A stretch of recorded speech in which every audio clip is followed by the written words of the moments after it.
Just wanted to give you a little update on the avocado tree here. This one is the Lamb Haas avocado.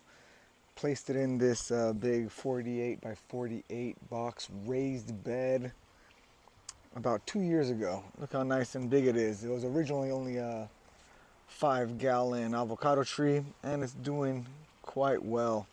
As you can see, I also have a couple different grafts on it of different varieties. Here's one. I'll bring you in a little closer in a minute. Here's another guy right here, and then one more up there.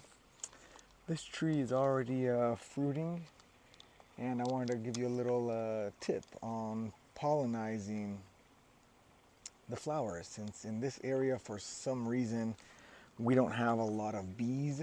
I get the big bumblebees, but those are mainly on the blueberries.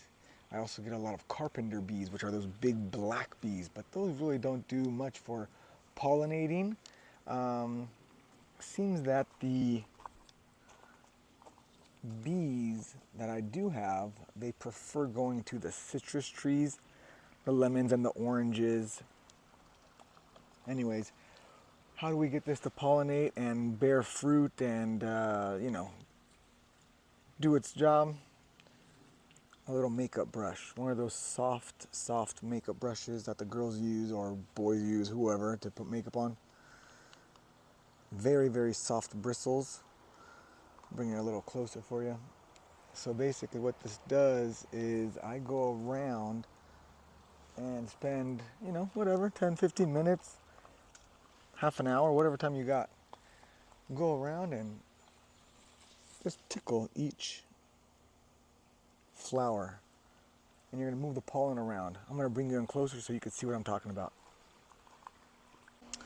Alright, here we go. This actually is on a Pinkerton avocado that I have in my yard, and I wanted to show you these flowers that are ready to have the bees work on them. Basically, what do the bees do? They go around from tree to tree, flower to flower, and they go around collecting all the nectar, all the pollen, and that's how they do their job. When you see the flower like this, and you can see this little ant crawling on it, the ants really don't do much. Some people say that they'll pollinate your little flowers, but they never have for me. Basically with this brush, I go in and just barely, lightly touch it, not too much to damage the flower, and then you go to the next one. Just a light brush, real quick, nothing fancy. Doing this gives you a much greater success rate at pollinizing your avocado trees. In the event you do not have many bees in the area, I have a ton of flowers, lots of bees, but again, they prefer the sweeter flowers, which would be, my citrus trees. So this avocado, this is a Pinkerton. It's actually about 10 feet tall, maybe 12 feet tall now.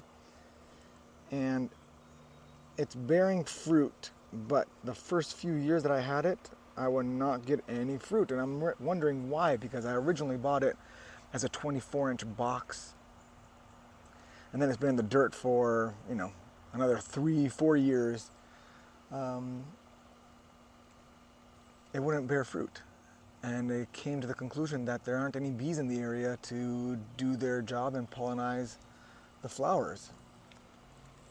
Now that I've done so, you can see all the BBs, and it's doing a good job.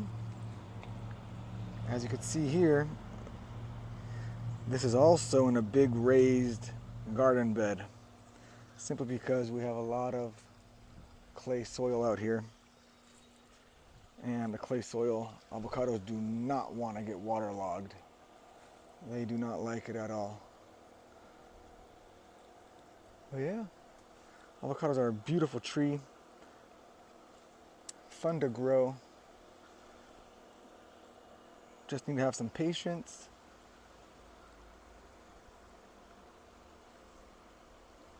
And it's very rewarding.